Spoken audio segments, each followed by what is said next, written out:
It's only emptiness. Let go.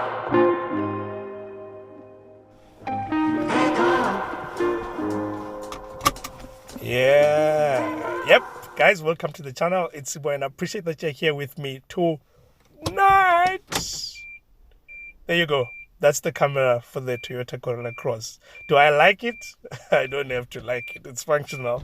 But yeah, it's grainy and everything else that you can imagine. This is the Toyota Corolla Cross XR. Yep. When it comes to the Toyota Corolla, you know you do get the lower spec XI, you get the XS, which also has a hybrid variant as well. You get the XR, which is this one that we are in, and this one is a hybrid as well. 1.8 liter, naturally aspirated, paired to an electric motor. Combined, they're pushing out what am I saying, 100 and something? 90 kilowatts and 142 Newton meters of torque plus E. You'll see that they're saying plus E there. And that E is coming from the electric motor in this case. They didn't say how much torque is coming from that. From my research, I think it's doing around 163 Newton meters of torque, and that's what moves this vehicle, because listen to this.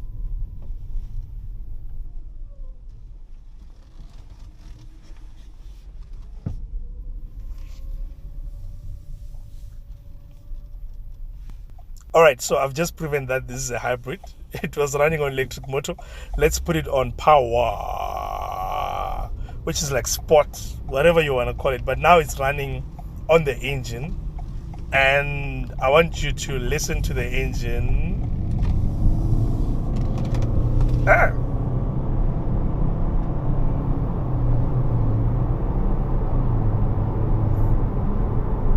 Yep. That's what it does. Of course, this is running on an eCVT. Should I even say it's a gearbox? Whatever you call it. Yeah, it's a gearbox, right? CVT gearbox. That's what you call it, right? Yeah. So that's what you get in here. And this is what manages the power between Iman. We're getting lost. Guys, I'm in Cape Town. It's at night. Familiar but unfamiliar territory. And I'm not even sure where we're going. Okay. Yeah. This engine noise is something that you're gonna have to get used to, especially when you are in a city like Cape Town like this, which has a lot of hills. You know, there will be times where even when you're not putting it on engine mode like this, where it's just running on the engine, you're definitely gonna hear it quite often, because when you're going uphill, this noise is coming. But I used to be bothered so much about this, especially when it comes to the CVT paired to a natural aspirated 1.8 liter in this case. You know, it's always gonna sound a little bit harsh, and that's something that you just can't run away from. But once you tone it down, you put it on normal, and you're just running normally with it, day-to-day drive, that's where I find this to be more of, should I say, I understand why everyone loves it. I think I understand, because initially I didn't understand. I think I drove this back in 2022 or early 2023, and I was complaining about the noises and all this from the engine, of course, together with the CVT. But now I'm not so bothered anymore, because I think I understand how you can manage that, especially with the way you're putting your foot down on the throttle, understanding what kind of a car this is. It gives you, I'm here for everyday drive. That's something that it gives me right now, because most of the time when you're running on low speed, especially if you're doing traffic light to traffic light, you will feel the seamlessness that is coming from that electric motor. Yes, the engine will be coming in here and there, making a little bit of noise, but that's where I started thinking that, you know what, I understand why this is one of the best selling cars, man. It's an easy to live with daily drive. And it brings me to the question that I have on my mind, because this is a pre-facelift one, right?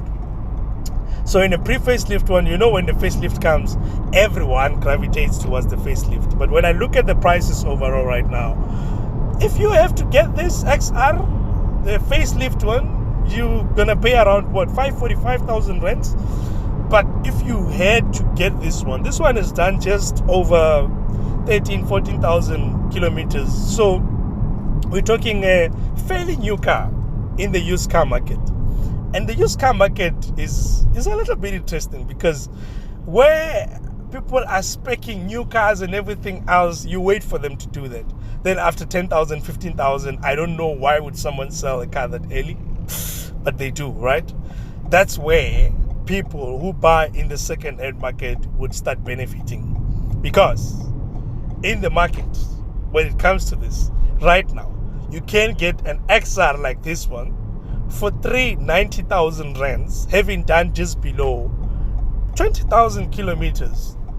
And when you think about the warranty that comes here, especially on the hybrid battery, around 8-year warranty or 195,000 kilometers warranty in this case, man, there's still a lot of life in this car. And it's a Toyota. Huh? It's a Toyota. Yeah.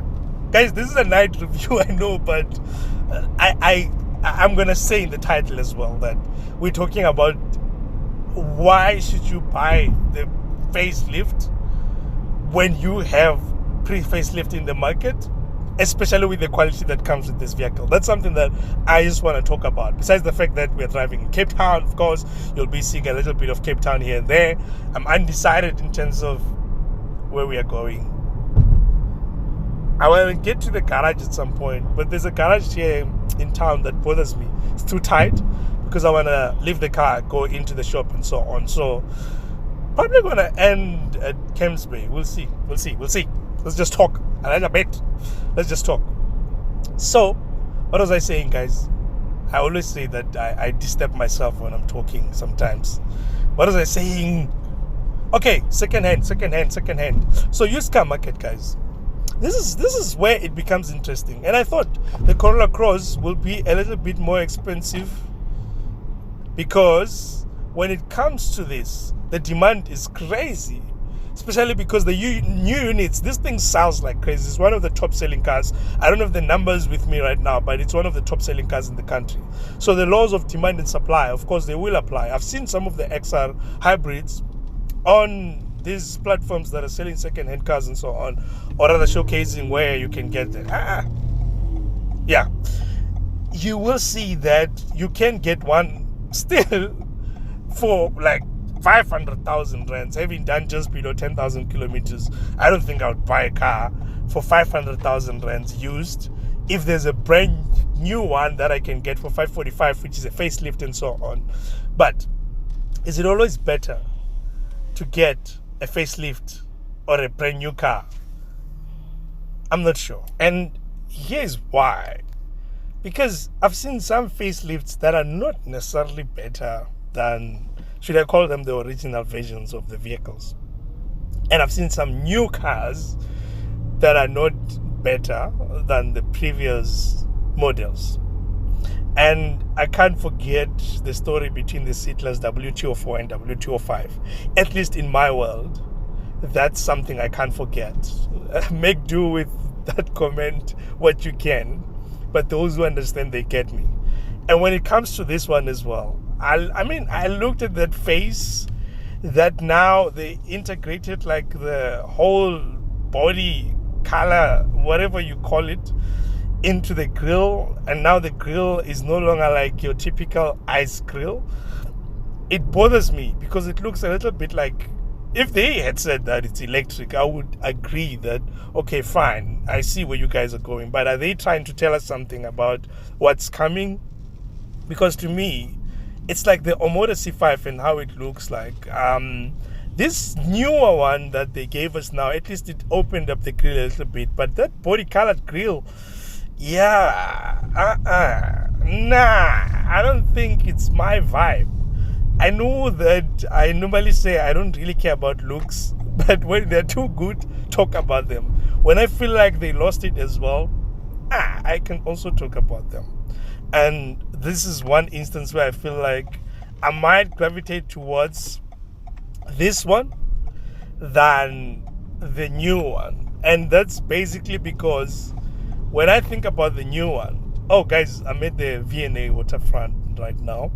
I only came here to say that. Literally, I didn't want to come here. I didn't want to come here. I'm turning back because I'm going towards Camps Bay, but here I am. Just in case someone didn't know V&A, and I don't want to go to the other side where people frequent because there's usually like a lot of traffic and so on. So yeah, I'll just turn around here and then go back towards the Cape Town Stadium and then towards Sea Point and then towards Camps Bay. You won't be able to see the sea and everything else because at night, but it will be to my right when I get to Sea Point, right? Yeah. Those who know Cape Town, they can tell this better. Yeah. But otherwise, guys, the new one, the changes that I've seen is the screen. I like the fact that they changed the screen because there's a lot of buttons on the screen. It looks cheap, it looks dated, it looks everything else. I saw the new one, the screen as well. The graphics and everything else make it look dated. It has a crease as well on the side despite the buttons being reduced. So to me, that improvement is welcome, but it could get better because I don't even think they changed the cameras in terms of how everything looks and so on. Another thing that they added on the XR variant is the tailgate is automated as well. I think that's the only thing that's new.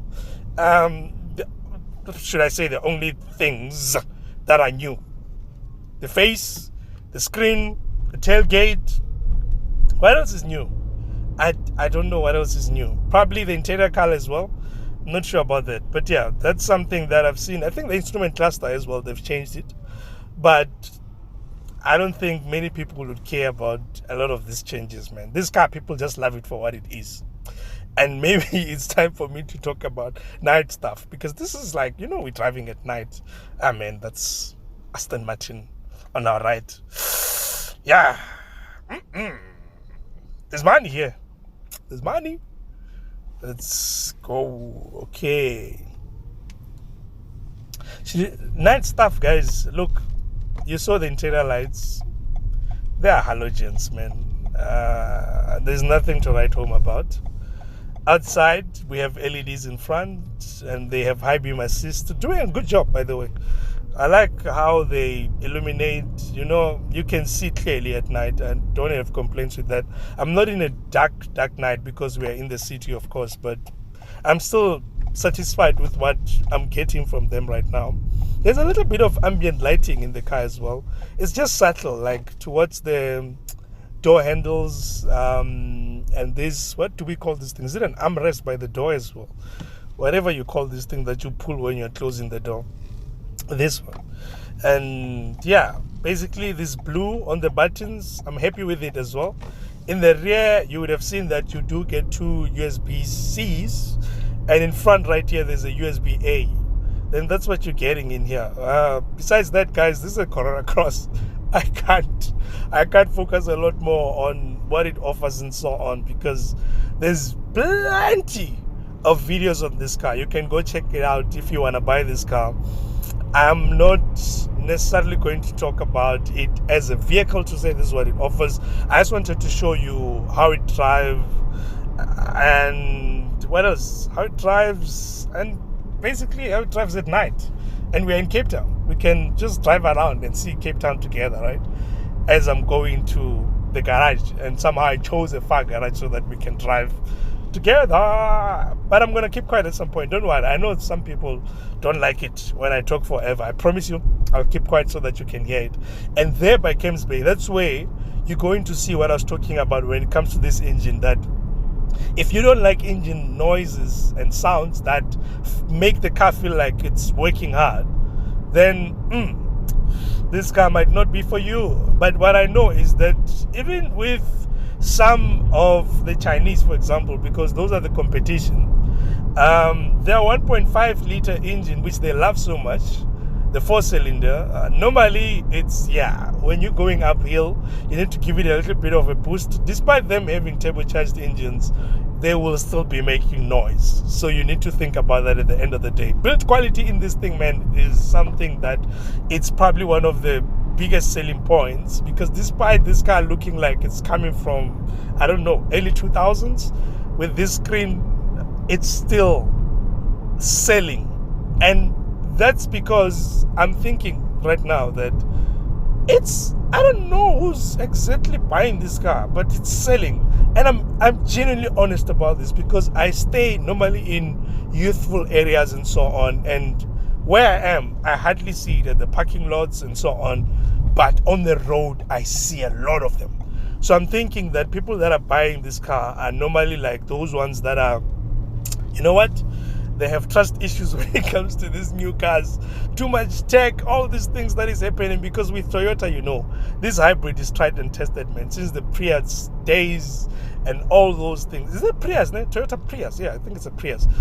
So it's tried and tested. Toyota is tried and tested, and you can't really go wrong with it. The warranty on the hybrid system is quite high as well, as I've indicated. 8 years. Are we sure?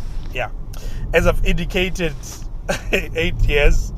And yeah, you know, the warranty though on the car, I think it's 3 years, 100,000 kilometers, and then the service plan, you will get 6 service plans at 15,000 intervals, or annually, 12 months in this case. So still a good deal overall for what you can get if you pick it up having done just above 15,000 or just below like this one. Then you're practically getting a new car, because this thing is probably going to outlast a lot of competition out there, no matter who you think as a competition right now, from the Jolions to the J-Coos to the J2Os. There's a lot these days, to the Kias, to the VWs, whether it's a T-Cross or what.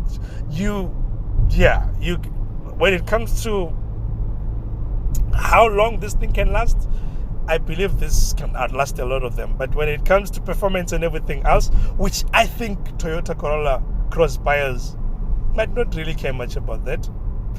Yeah, I don't think they'll care much about that, because, I mean, a 40-year-old, 45, whatever, lady, that's what I'm imagining right now. They don't really care about that. But the reliability in here is something that is going to outsell a lot of competition. With that said, guys, I'm heading towards Camps Bay. If you want to stay with the drive, I'm going to be quiet from this point on, and you're going to enjoy the Cape Town views. I'll end it somewhere in Camps Bay, and I'll play the sound system for you. I think it's a 6-speaker sound system in-house. Nothing to write home about. It's alright, because this car is relatively quiet, doesn't make a lot of noise, and the insulation as well is quite good. Just that it's windy in Cape Town sometimes, and you can feel that, yeah, even with some of the most well-insulated vehicles, they were not going to manage. So with that, guys, you know what, enjoy the rest of the drive. I hope I gave you something. Really appreciate that you're here with me tonight. I am keeping quiet.